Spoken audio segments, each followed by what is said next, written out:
Welcome back mes belles lumières d'amour et bon retour sur cette chaîne, c'est Alice Light et vous êtes sur la chaîne YouTube Alice Light et les enfants de la lumière. Si tu es nouveau sur ma chaîne, bienvenue à toi, je m'appelle Alice Light, je suis fille d'une maman perverse narcissique et d'un père qui a été absent dans son rôle parental et donc bien évidemment ça a des conséquences sur l'adulte que l'on peut devenir. Et sur cette chaîne, je te présente tout d'abord les origines du pervers narcissique.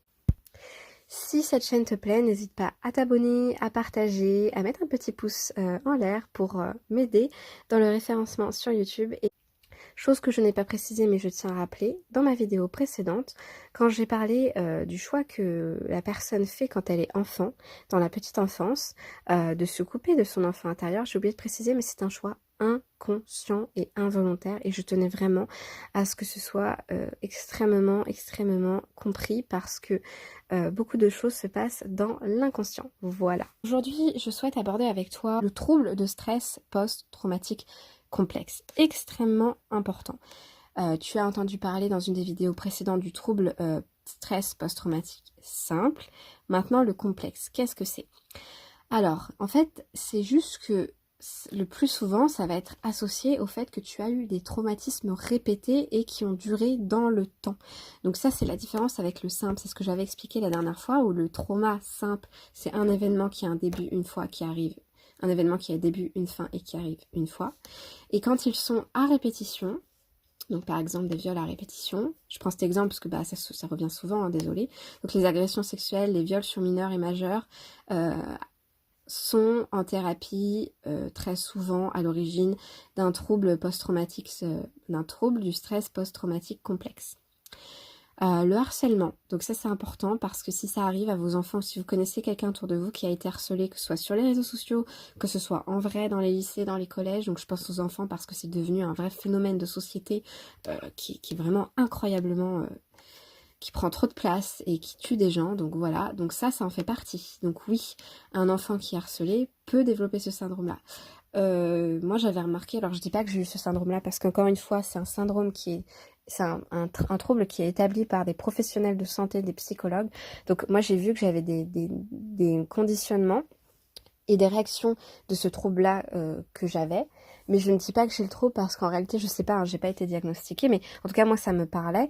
Et c'est vrai que j'avais remarqué que pendant un an en terminale, j'avais été harcelée par une fille tous les jours. Mais honnêtement, face à ma mère, elle représentait rien pour moi.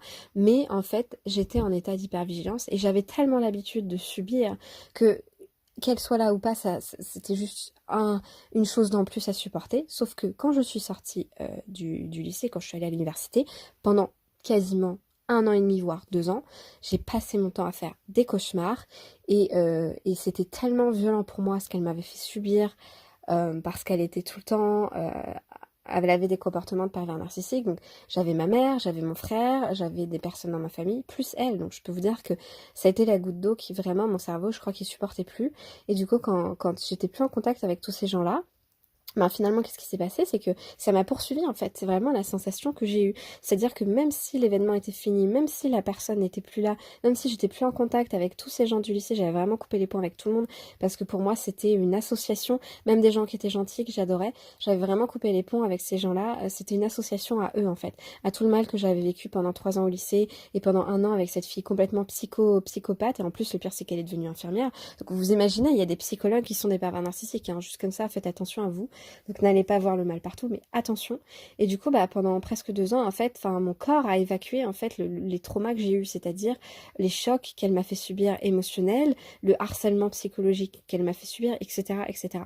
Et en plus, comme c'est l'année du bac et que moi, en plus, j'avais des travaux de groupe à faire avec elle, vous imaginez la puissance, la force mentale qu'il m'a fallu pour affronter le fait que mon harceleur, c'était quelqu'un en plus avec qui je devais travailler. C'est quelque chose que les gens aujourd'hui vivent quand il s'agit de collègues de travail. Donc oui, vous pouvez développer des troubles en fait du comportement. Donc voilà, donc je tenais juste à vous le signaler. Donc moi ça a été long en fait à me débarrasser de ça et j'avais pas conscience. Donc on va parler du syndrome de répétition. Donc c'est ce que je viens de vous dire. Le syndrome de répétition, c'est quoi? C'est des souvenirs spontanés ou réactionnels. Réactionnels, en fait, vous avez un mouvement, un geste, une parole qui vous rappelle quelque chose et hop, le souvenir revient à la surface. Donc c'est des souvenirs de l'événement traumatique et on se sent en danger. C'est ce que je viens de vous dire. C'est exactement ce que je viens de vous dire.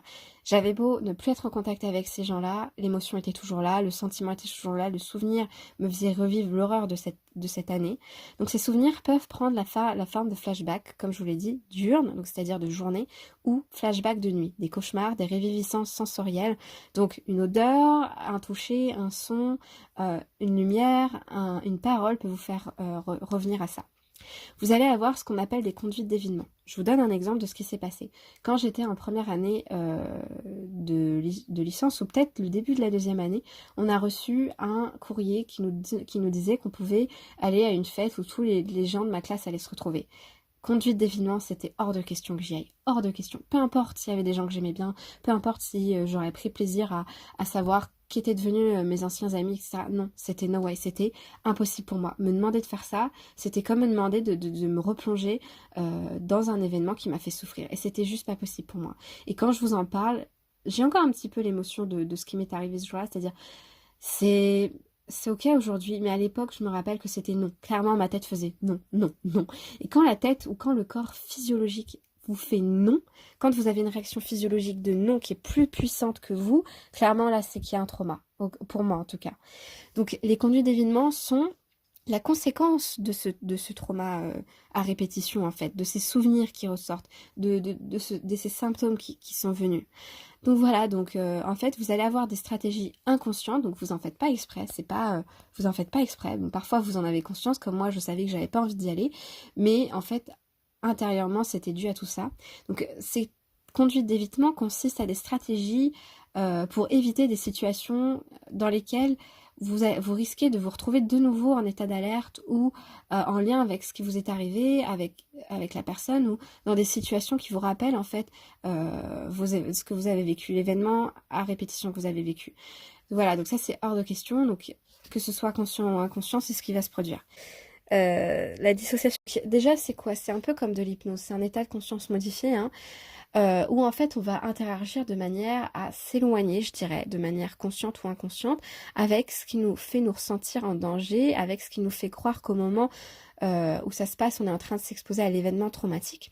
Donc la dissociation, c'est plein de choses. Je ne sais pas si vous avez déjà entendu parler de ça, mais il peut arriver que quand quelqu'un se fait violemment agresser, il peut dire ensuite qu'il a l'impression qu'il est sorti de son corps. En fait, c'est un état de dissociation, c'est-à-dire qu'à un moment donné, une partie de lui sort vraiment de son corps dans le sens où, en fait, c'est comme si il ressentait plus les coups, parce que son cerveau s'est dissocié avec ce qui se passe sur le moment actuel. Ou c'est comme les personnes qui ont été violées qui disent que en fait la mémoire elle vient 20 ans, 30 ans plus tard, et qu'en fait c'est comme si elles étaient en train d'assister à l'événement, c'est-à-dire que le souvenir revient, mais en fait elles se voient, c'est-à-dire dans le souvenir, elles sont comme un téléspectateur qui voit une scène de film devant elles, d'accord? Bon ça c'est une forme de dissociation. Moi ça m'arrive très souvent encore, je suis tellement traumatisée d'avoir eu des paroles, ça c'est des traumatismes psychologiques, hein, c'est des violences psychologiques de la part de ma mère, qu'aujourd'hui ça m'arrive des fois, que quand je repense à un souvenir où j'ai l'impression que j'ai fait quelque chose de mal, alors que pas du tout, hein, c'est un souvenir tout à fait normal, je me dissocie. Parce que, en fait, je suis en train de parler avec quelqu'un et je suis en train de dire ce que je pense, ou je suis en train d'écouter des choses que la personne me dit qui m'affectent, et la personne ne me veut absolument aucun mal, et moi-même je ne lui veux absolument aucun mal, on est simplement en train de parler. Mais la manière dont je me rappelle le souvenir, je suis sortie de mon corps, parce que c'est tellement douloureux pour moi, difficile d'être en contact avec mes émotions, parce qu'en fait, chez moi, avec ma mère, donc ça c'est les souffrances des enfants de pervers narcissiques, être en contact avec mes émotions, c'était entrer en danger, parce que je n'y avais pas le droit, et que quand j'avais des émotions, ma mère, elle allait les utiliser contre moi. Donc, m'autoriser à ressentir ou m'autoriser à dire ce que je pense, c'était dangereux pour moi. Donc, action, réaction. Le X qui entraîne un Y, la fameuse croyance, le X qui entraîne un Y. Le X, c'est je ressens une émotion, je suis en train de vivre une émotion, je suis en train de dire ce que je pense. Le Y, c'est je suis en danger. Donc, j'ai un état d'alerte qui se met en place ou une dissociation. Donc voilà, donc ça, c'est un des exemples que je peux vous donner. Donc là, je vous ai donné la définition du syndrome de répétition, de la conduite d'évitement, de l'hypervigilance, de la dissociation. Vous avez aussi donc le trouble de stress post-traumatique complexe. Qu'est-ce qu'on a dedans? On a plein de choses. Le complexe, en fait, c'est parce que vous avez vécu des événements traumatiques répétés. Et donc qui vous ont fait vous sentir dans un état d'impuissance ou qui vous ont fait sentir dans un état de peur imminente, comme si vous alliez mourir, de menace de mort, d'accord? Il y a eu un sentiment de menace de mort. Sauf qu'en fait, vous pouvez vous mettre à somatiser vos traumas. Et ça peut engendrer des troubles somatiques variés. Donc vous pouvez avoir des troubles d'humeur, comme on l'a déjà dit, des troubles digestifs. Alors ça peut engendrer, c'est là qu'on rentre dans des problématiques en fait, assez lourdes. Des troubles de la sexualité. Donc ça peut être des enfants. On peut avoir des troubles du comportement. Et devenir et avoir des troubles du comportement où on va être dans l'auto-agressivité avec soi. Donc là, ça va être des gens qui vont se mettre à boire, des gens qui vont se mettre à rentrer dans la drogue, des gens qui vont avoir des comportements de mutilation ou des comportements de sexualité à risque. Vous savez, tous ces jeunes là, qui se mettent à vendre leur sexualité, qui baisent avec n'importe qui à gauche, à droite. Bon bah, c'est pas très sain. C'est pas très sain parce que comme je vous l'ai déjà dit et que je ferai une vidéo là-dessus, la sexualité est une énergie. Quand on commence à donner cette énergie à n'importe qui, on commence à se dissoudre, à se mettre dans toutes les directions. On prend plus soin de soi en fait, parce que la sexualité c'est extrêmement important. Le corps, la santé sont extrêmement importants. Quand on commence à manger n'importe comment, à boire n'importe comment, à prendre des drogues n'importe comment, à se comporter avec notre propre sexualité n'importe comment, c'est que c'est en lien avec quelque chose qui s'est passé, d'accord? Donc là, je vous parle du trauma complexe, mais ça peut être juste autre chose aussi. Donc voilà, donc vous avez aussi des pensées noires et des comportements suicidaires qui peuvent arriver. Donc c'est vraiment pour ça que je vous en parle, parce que si vous êtes parent aujourd'hui, vous vous en rendez pas compte, mais peut-être que votre enfant, il a vécu des choses difficiles et ça va l'influencer dans ses états psychologiques ou dans ses états de comportement. Donc maintenant, en fait, ce syndrome, il peut être issu aussi de séquelles psychiques, de traumatismes sévères qui sont survenus dans l'enfance. Donc, par exemple, on va observer souvent chez les sujets ayant vécu dans l'enfance ce syndrome, en particulier, en fait, au niveau de la famille, dans des familles où il y a eu de la négligence, où il y a eu des violences psychologiques, physiques ou sexuelles. Donc voilà, on peut avoir ce syndrome ou d'autres syndromes. Donc voilà, c'est terrible parce que en fait, on peut avoir des croyances persistantes du type qu'on vaut rien, qu'on est rien en fait, qu'on est sans valeur, qu'on n'a pas, qu'on a, ça c'est terrible, la honte. On est dans la culpabilité tous les jours en permanence, c'est de la culpabilité toxique. On a des sentiments profonds et persistants de honte, de culpabilité, d'échec en lien avec ce qui nous a stressés, en lien avec nos harceleurs. On est dans des difficultés persistantes à développer des relations bien avec les autres, à se sentir proche d'autrui. Donc on peut commencer à s'isoler parce qu'en fait, on a vécu tout ça. C'est un trouble qui affecte l'existence, d'accord? Donc, et qui peut survenir après avoir été exposé, ou même témoin, hein. Là, je parle souvent des gens qui ont vécu, mais il n'y a pas que ça, hein. Vous savez, quand on a été témoin, je sais pas, d'un attentat. Donc, en tout cas, c'est vraiment toujours en lien avec le fait qu'on s'est senti dans un moment d'insécurité, avec une sensation, en tout cas une peur de risque de mort imminente. Donc bien sûr, les abus sexuels et les situations de violence physique ou psychologique rentrent dans cette possibilité de nous faire ressentir dans une menace de mort imminente, d'accord? Donc ça c'est important à comprendre. Et bien évidemment, ça survient après une exposition à tout ça de manière prolongée ou répétée. Donc ça, j'insiste vraiment, c'est quand c'est prolongé ou répété. Donc les enfants de pervers narcissiques, pour moi, c'est une évidence. C'est une évidence. Alors peut-être que certains ne le développent pas, mais honnêtement, moi, j'y crois pas. Parce que pour avoir eu autour de moi des amis avec qui je parlais vraiment de tout ça, qui ont subi la même chose que moi, et moi-même, donc plusieurs témoignages dont j'ai entendu des gens qui en parlaient, quand on en arrive à, et ça, je suis pas la seule à le vivre, j'ai connu des gens qui l'ont vécu, ne plus pouvoir entendre, regarder ou vivre dans la même ville que son agresseur, moi, ma propre mère, et dans le cas de mes amis, pareil, leur famille, c'est qu'on est, en fait, dans le trauma. D'accord? Parce que quand on peut plus voir la personne en face, c'est pas genre je peux plus voir la personne en face, elle me saoule. Non, non, non, c'est pas ça. C'est genre on peut même pas regarder une photo. On peut pas entendre sa voix. On peut pas entendre parler d'elle. C'est juste pas possible. C'est juste trop pour nous. Ça fait survenir des émotions, c'est trop pour nous. D'accord? Émotionnellement, c'est juste pas possible en fait. Bon, là, moi je parle de votre mère, mais les gens qui ont subi ça avec d'autres agresseurs, c'est la même chose. Donc voilà, vous voyez, ça c'est une putain de conséquence en fait. Et c'est pas une conséquence qui est là pour rien en fait. Donc c'est vraiment grave en fait. Donc faut vraiment, n'hésitez pas à parler à vos enfants, à poser des questions, à rentrer dans la communication, à vous poser des questions à vous-même et à vous interroger sur le fait de aujourd'hui, est-ce que vous êtes capable ou pas de repenser à certains événements ou pas? Si c'est pas le cas, il y a peut-être un petit travail émotionnel, psychologique ou avec des des thérapies cognitives brèves dont je vous ai déjà parlé. Donc moi je fais de l'EFT, mais il y a le MDR, il y a l'EFT, il y en a d'autres. Dans cette chaîne YouTube, ce que j'essaie de vous faire comprendre, c'est qu'il faut s'occuper de soi. L'autre n'est pas important, d'accord? Vous avez été peut-être la victime d'une personne qui vous a fait subir des choses terribles. C'est pas elle qui est importante. C'est pas le pervers narcissique qui est important. Vous aurez beau vous renseigner sur tout ce que vous voudrez sur le pervers narcissique, on s'en fout de lui. C'est bien sûr que c'est important de savoir comment il fonctionne pour, si jamais vous retombez sur quelqu'un, vous identifiez tout de suite que cette personne n'est pas normale dans ses comportements et hop, vous vous en éloignez. Mais la réalité, c'est que c'est vous qui est important en fait. C'est vos émotions, votre anxiété, vos problèmes de sommeil, vos problèmes de comportement qu'il faut rééquilibrer, qui viennent ici souligner qu'il vous est arrivé quelque chose qui vous affecte. C'est ça qui est important à comprendre. Donc même si tous ces syndromes, s'estompent avec le temps, en fait, parfois ils peuvent s'empirer et ils peuvent agir avec vous sur vos capacités cognitives, votre mémoire.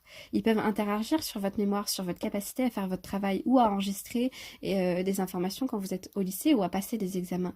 Donc c'est extrêmement important de prendre soin de vous. Donc, trauma répété, flashback, terreur nocturne, insomnie chronique. Oui, je vais pas parler de ça, mais oui, insomnie chronique. Après, les insomnies, ça peut venir de tellement de choses que voilà, c'est vraiment des choses qui doivent être identifiées par un professionnel. Isolement social et évitement des relations interpersonnelles. Ah, ça, moi, j'y crois beaucoup parce que c'est ce qui m'est arrivé. Altération sévère avec la capacité à réguler vos émotions. Donc, souvent, on parle des hauts potentiels qui ont été des victimes de pervers narcissiques. Moi, je m'interroge, et si le fait de ne pas pouvoir gérer vos émotions, le fait que vous ayez une hypersensibilité, soit juste dû au fait que vous n'ayez pas eu la capacité et la possibilité en tant qu'enfant de gérer votre sensibilité, tout simplement. Moi, des fois, je me pose des questions sur le X étant un parent qui ne vous laisse pas avoir vos émotions, et le Y étant le fait que vous êtes en hypersensibilité. Est-ce qu'on est en hypersensibilité au quotidien de votre 0 à vos 99 ans, ou est-ce qu'on est en hypersensibilité parce qu'on n'a pas appris à gérer nos émotions et à les recevoir, ce qui n'est pas la même chose, donc ça c'est une grande interrogation.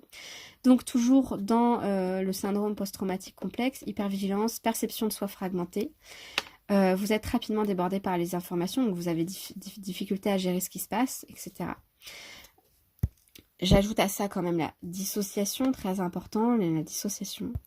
En fait, ce qui est important que vous puissiez à comprendre, je suis toujours en train de dire qu'il faut comprendre, mais non, vous prenez votre temps, je dis ça, mais parce que moi je suis quelqu'un qui cherche à comprendre.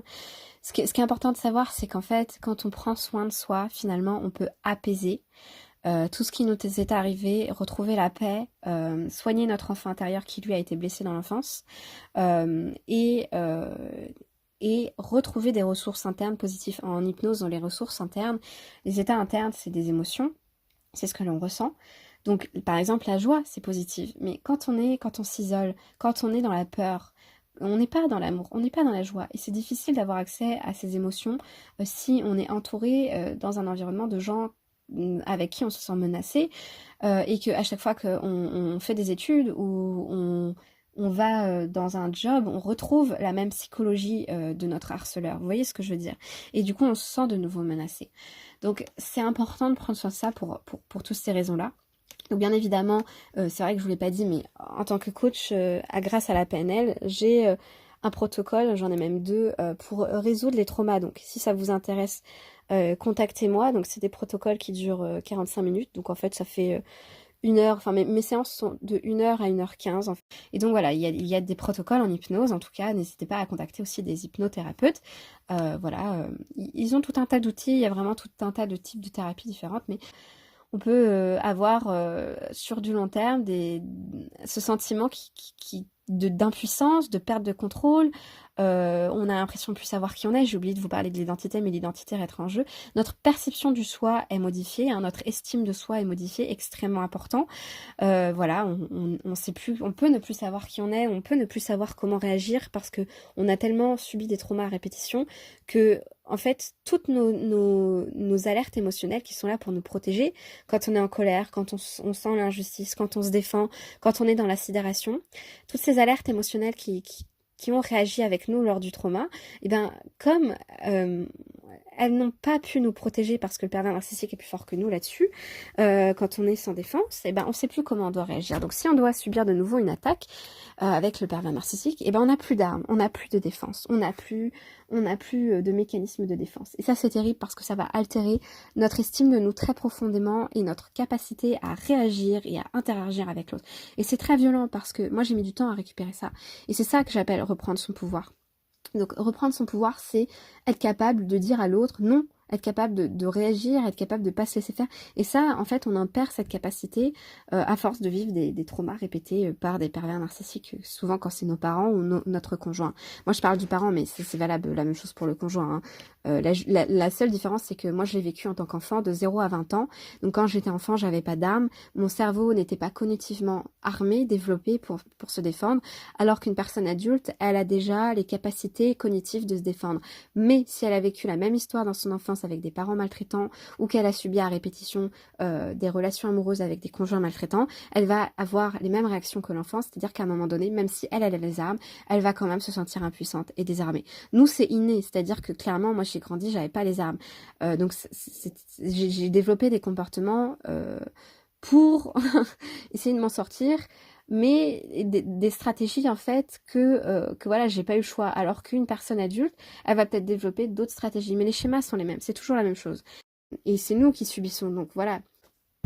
Donc prenez bien en compte que si vous avez des problèmes sévères et persistants dans la régulation de vos émotions, de votre rapport à vous, que vous avez des croyances persistantes du type je suis une merde, je suis nulle, je suis un échec, je ne vaux rien, je suis en valeur, qui sont quand même des croyances très fortes. Donc si vous les avez encore aujourd'hui, parce qu'une croyance ça peut disparaître à force d'accomplir des événements dans nos vies.